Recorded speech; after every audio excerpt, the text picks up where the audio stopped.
Hear me now? Got you. Good. Is it correct? Help me with your first name. Well, Tomas? it's Thomas in English. Tomas. Okay, thank you so much, Tomas, for joining us today. Are you Finnish, Thomas? Yes, I'm Finnish. Yeah. Where are you from, mate? In Finland, I mean. Helsinki. Ah, you're from Helsinki. Okay. Yeah. I have friends from Helsinki and Lappeenranta. Oh, good. Lappeenranta too. Nice. So they guessed you were from Finland, Tuomas, and if you want to share your screen, there's a green a green box that says share screen. And I've already warned listeners and attendees that if they don't want to hear about what could be some negative outcomes to the position that we're in the global economy and COVID and debt and everything, that they should mute us, because you're going to give us that side of the coin. I went to your site and I read some of your stuff, so I'm interested in hearing what you have to say today. But before we do that, can you just give our viewers and me a little bit about your background and how you got started in the industry, and what led you into this business? Okay, so well, I did my master's some years back, but actually how I got interested in crisis was that Finland had a big banking crisis in the early 1990s. I was a teenager back then, and they are basically my first memories of an economic crisis. Then I did my PhD on basically studying the relationship between income inequality and economic growth. But the 2008 crisis hit kind of in the middle of my dissertation, so I switched, or I added also economic crisis on my research agenda. And then in early 2012, or actually late 2011, we found the GNS economics, whose original aim was to estimate, to apply the empirical methods we had developed to forecast the path of the economy, but also to assess the risks of the global economy. Okay. And so I worked for both in the academia and the firm for 5 years, and then now I'm full time with the firm, even though I hold a position of adjunct professor of economics in the University of Helsinki. But that's basically the short version of my background. So, a professor once asked me, Tuomas, what is worse, ignorance or apathy? And my answer was, I don't know and I don't care. Yeah. All right. So anyway, I do care a lot about what's happening here and in the markets. And, I'm just surmising that part of your mission is to have people prepared for what you see coming so that they can get through it as best as possible. So you're talking about a collapse, and we've seen this is the third one since 2000 in my view. And why don't we talk about the beginning of the flood? I think that was and in fact you were turning bearish before COVID, and I've brought to people's attention that we're already in a manufacturing recession here in the US before COVID, and the rationale was well, we could be in a manufacturing recession, but the consumer is strong. And it's a consumer economy, and that's going to carry the day. So I'm going to do my best not to interrupt you. And why don't you tell us what you're seeing in your telescope and then down to your microscope? Yeah. Okay. Do you see my screen? Yeah. Okay. Yeah. It's saying the stages of collapse right now. That's basically the I come this in a moment, but we actually there's six people, with 6 partners in the GNS economics, and we actually first time we understood that something is not right was in the beginning of 2017, when we did kind of an in-depth look at the world economy and noticed that many sectors, like the global banking sector, had never recovered from the 2008 crisis. And then we also noticed that most of the growth of the world economy had come from one place, China. And how she had managed to do this was through massive increases in debt. So China, the level of debt has actually grown about 3 times faster than the GDP of China since 2009. And this was I remember the narrative. I remember the narrative that China was going to pull us out of the Great Recession from 2008, 2009. And they did. And then when China's doing poorly, it doesn't matter. But when they're doing okay, they're going to be the savior. So go ahead. I remember that narrative. That's how it went. And then we kind of noticed there's actually this graph was actually our big kind of revelation. And this shows the bank loans and the balance sheet of shadow banks in China as a percentage of GDP. And as you can see, between 2015 and 2016, there's a massive increase in the shadow bank's balance sheet. Actually, it grew by 3 times in one single year. And this was 2015 was the year when China started to try to deleverage their economy, and it just went bad. So world economy was going slowly into a recession, and Chinese leaders panicked and issued what was probably the biggest credit bonanza in history, and increased the size of the shadow banking sector very massively. And that was the point when we understood that first, China cannot deleverage without crashing her economy. And whenever, and the fact is that you cannot grow debt faster than the economy indefinitely. So there is an end at that road.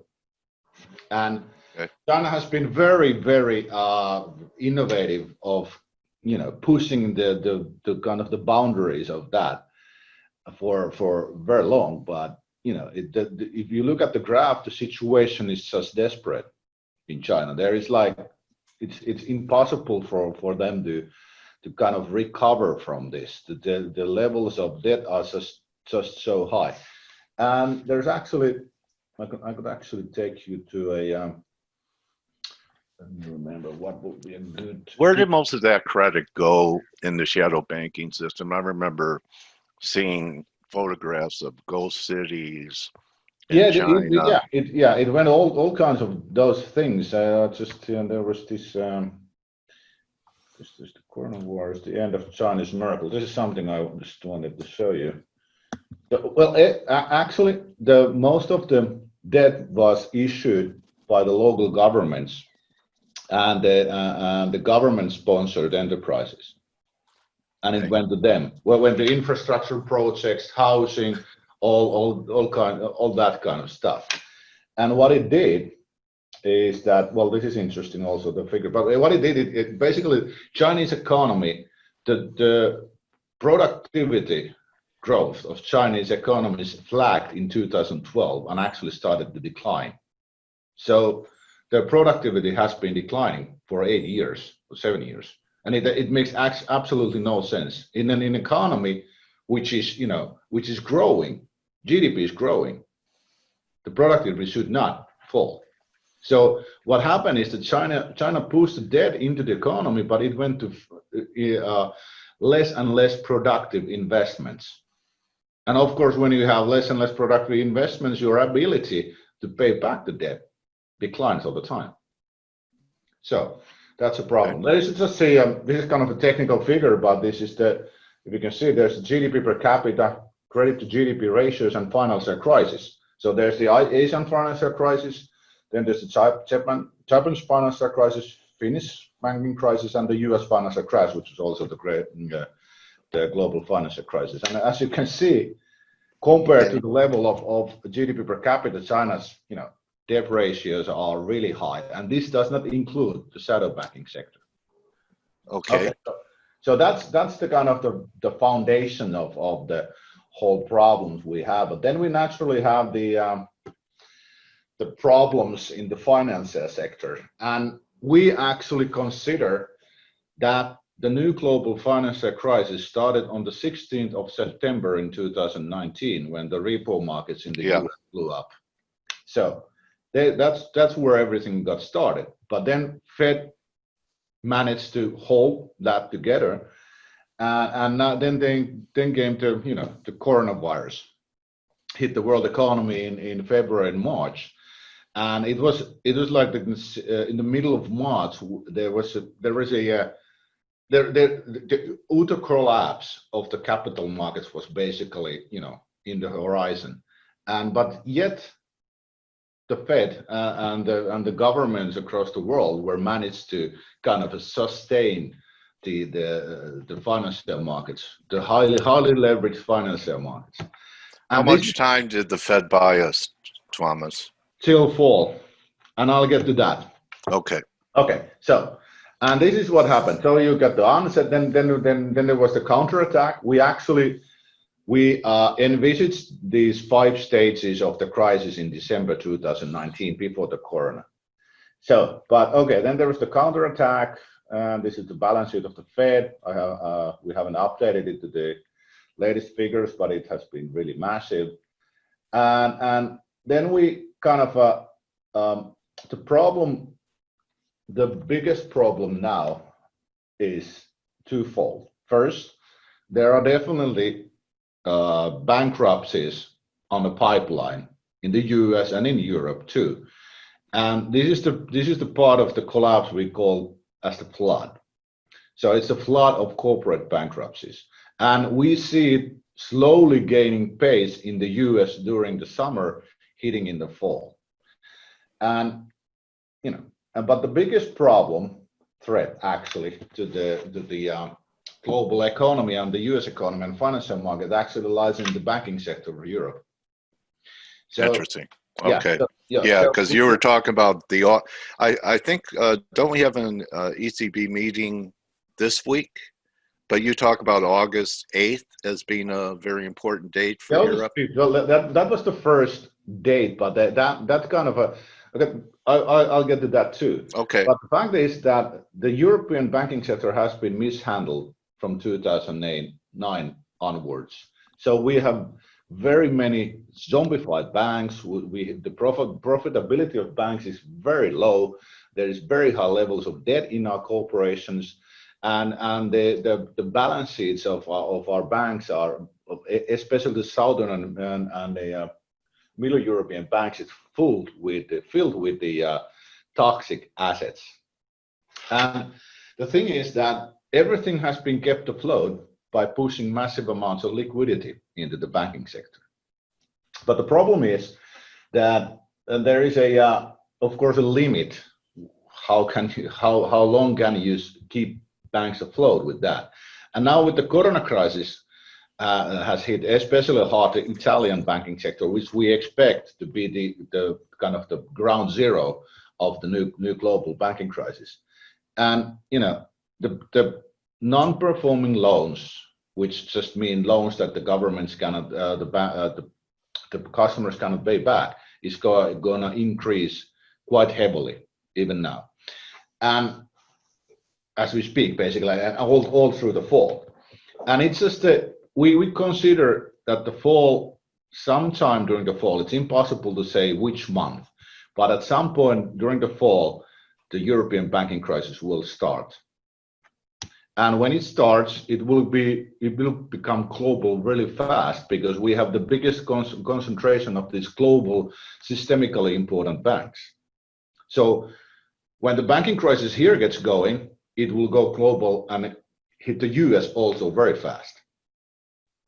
And there are a few issues now to consider here. First was we were referring to the August 5th deadline. It was actually a deadline set by the Germany's constitutional court for the ECB to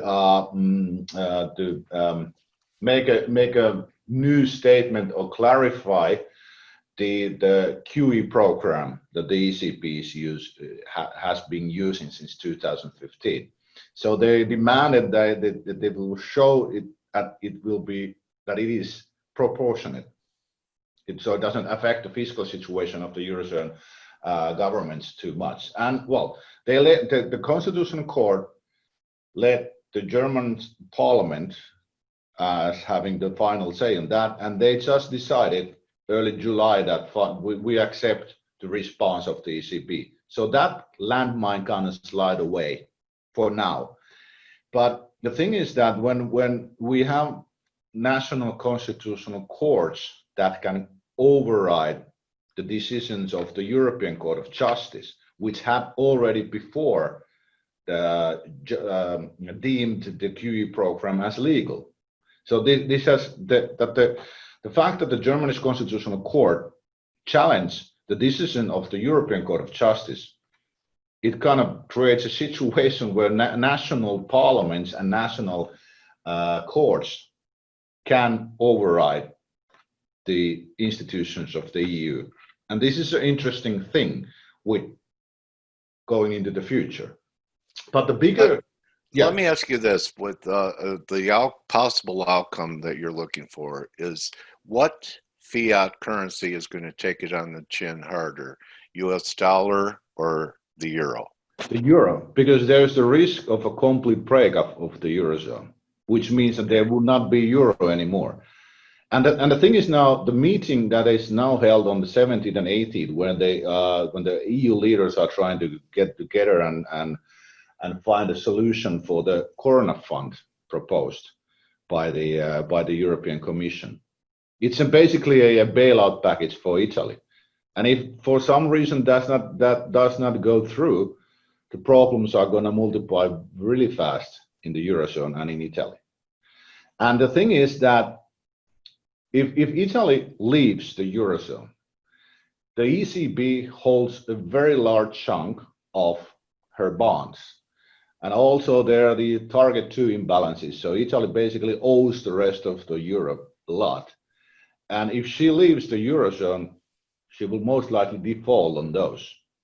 So we would have the capital of the ECB would be gone. There would be massive losses across the spectrum of countries in the Eurozone. And this can start a process where the whole Eurozone unravels.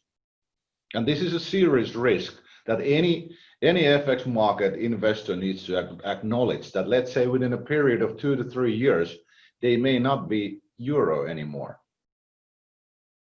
Okay. And that's some serious stuff. If you consider that would be the biggest kind of biggest shock to ever hit the modern capital markets, basically. Bigger than COVID. Bigger than COVID, for sure. But if there's a bad second wave in the COVID, as it looks rather possible, then it will initiate this process rather certainly. Yeah, so it's more of a catalyst, and the symptoms have been there for decades. Yes. And this is what could push everything over the edge, is what happens in Europe. Yeah.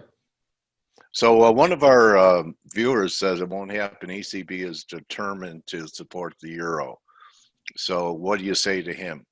Well, yeah, for sure. Yeah, ECB is determined now to support the euro. But this is a political question, and the ECB cannot capitalize banks. So when the banking crisis gets going in any of the countries, we have several, it's not Italy, it's Spain, it's Portugal, it's Greece. There are situations when a government has to consider how it can keep her banks afloat, to recapitalize them. And for that, the country may need to issue her own currency, which would basically mean an exit from the Eurozone. And this is the situation, how the Eurozone develops is not in the hands of the ECB, it's in the hands of the national governments, basically the people of Europe. So this is a risk many do not understand. It's a political risk. And the thing is that if you look at history of monetary unions, they have survived as long as there has been political will to support further integration. And that is starting to be rather fragile in the Eurozone. And if it's likely that we have a severe recession in the fall, and the polls in Italy are turning against euro membership or even the membership of the European Union. And if that happens, the pressure for the Italian government to leave will start to mount. And there is actually the head of the EURUSD group of the head, has actually said that this is the whole Corona fund is a kind of a what's the word? It's a bribe to Italy. Oh, I see. Yeah, okay. a bribe to Italy to stay in the euro. And I think that's the best description of it all. And so the situation politically and economically in the Eurozone is very fragile. It may look as solid on the outside, but in the inside there are several massive strains building, especially in the northern countries, including Finland. While our government is very supportive of the plans of the EU, the people are starting to rise against, and even some notable analysts and economists, including also myself, have raised their voices that we cannot go into this Corona fund because it's basically a path to a federal union. So if we want to go to a federal union, we need to have referendums and all that kind of stuff. And this is a kind of a backdoor way going into a federal union without asking the people, and it's really dangerous. So there is a backlash coming, and it may all come to a head in August and September.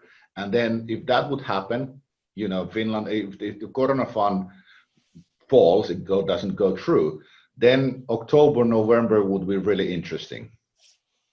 We'll throw into that, potential second waves in COVID and U.S. instability into an election. Yeah. Does that play into it at all? Or the U.S. is kind of a bystander that ends up being collateral damage. We in 2008, we were the trigger, and now we're collateral damage from what happens in Europe. That might be very well the case. So, you have one problem. Well, you have two problems. The political landscape is really divided. And then the financial sector the financial markets are highly leveraged, extremely highly leveraged. Can't the Fed come in and bail out Italy? They've tried it with everyone else. Maybe the U.S. Fed. Can't they? Won't Powell try it? I don't know. I don't know. I don't know. He could even try. He seems like very determined not to, stop everything of this crisis from happening. But now, this is a political question in Europe, and there's nothing central bankers can do. Well, they can just try to keep the interest rates of the sovereign bonds low, but that's what they're already doing. But this is more. This is more.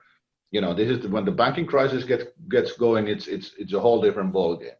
All right, so how are you telling your readers, your clients, and yourself to prepare for this? Just don't wait to buy gold and wait, have some cash, be away from major population centers. What's your game plan?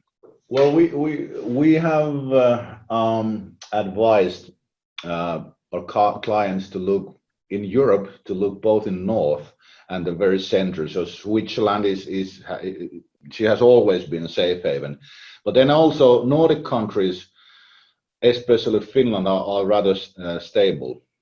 So you need to consider not just we have been saying that gold should be a very high proportion of your portfolio now, but you should also, and it should be physical gold, and you should just look very carefully where you store it. And in Europe, the thing is that when the Eurozone starts to unravel, there will be capital controls. So while there would be a very good buying opportunities of the depressed prices, you may not be able to do that if you don't have money in that country. So we have also said that you should keep money in the country you are going to buy when the crisis truly hits. So the thing here is to remember is that like the Great Depression in the US, this crisis will also create a buying opportunity of a lifetime. Everything will be on sale. Even gold? And well, not gold. Gold is a safe haven. It will probably go through the roof. So yeah, Okay. gold should be there. So yeah, the good. So you're talking about equities and Equities, yeah, financial assets. financial assets, real assets also. They will like when we had Finland had the 1990s banking crisis, our housing prices dropped by 50% in 2 years. Okay. Could So that happen again? for Real sure, estate take it on the for chin? sure. Yeah, for sure, everywhere. And Globally? when you were talking about the U.S. consumer, if you look at the unemployment figures in the U.S. currently, that the consumer is not there anymore.